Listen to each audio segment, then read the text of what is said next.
where Canada is concerned, I think there are some very specific issues. I think a lot of people know that. You are right. If you look at the people to people, if you look at the business relationship, it's very, very strong. For a lot of people, it is very difficult to imagine that we could reach the state of relations that we have today.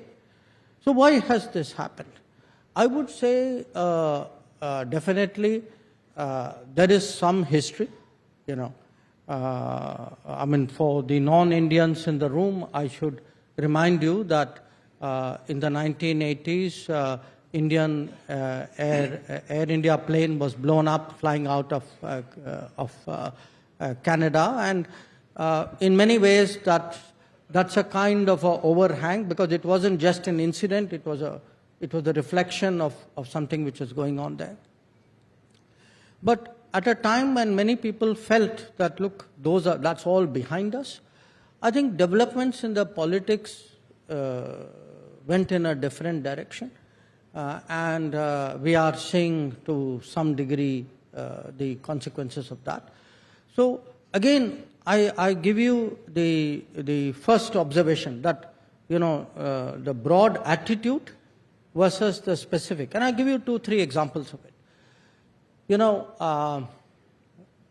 Canada has just, they asked us to subject our High Commissioner to a police inquiry, you can say. And we chose to withdraw the High Commissioner and diplomats. Now, look at it. They seem to have a problem if Indian diplomats are even trying to make efforts to find out what is happening in Canada on matters which directly pertain to their welfare and security. But look what happens in India.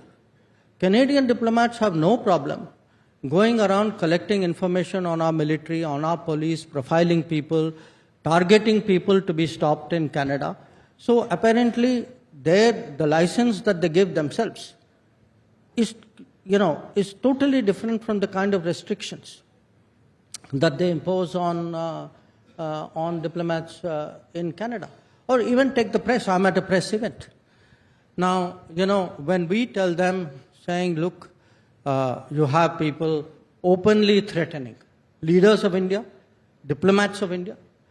Sometimes the threat is not just verbal, it's physical. So their answer is freedom of speech. Okay? Now, when Indian journalists make social media comments, if you threaten the Indian High Commissioner, he is supposed to accept it as freedom of speech. But if an Indian journalist says the Canadian High Commissioner walked out of South Block looking very grumpy, it is apparently foreign interference.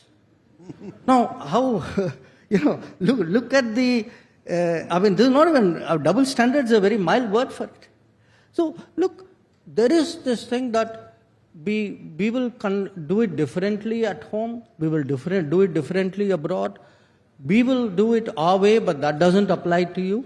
So I think these are the larger, I would say, adjustments which have to happen in this changing world. आप देख रहे हैं सौगंध TV, सौगंध वतन की।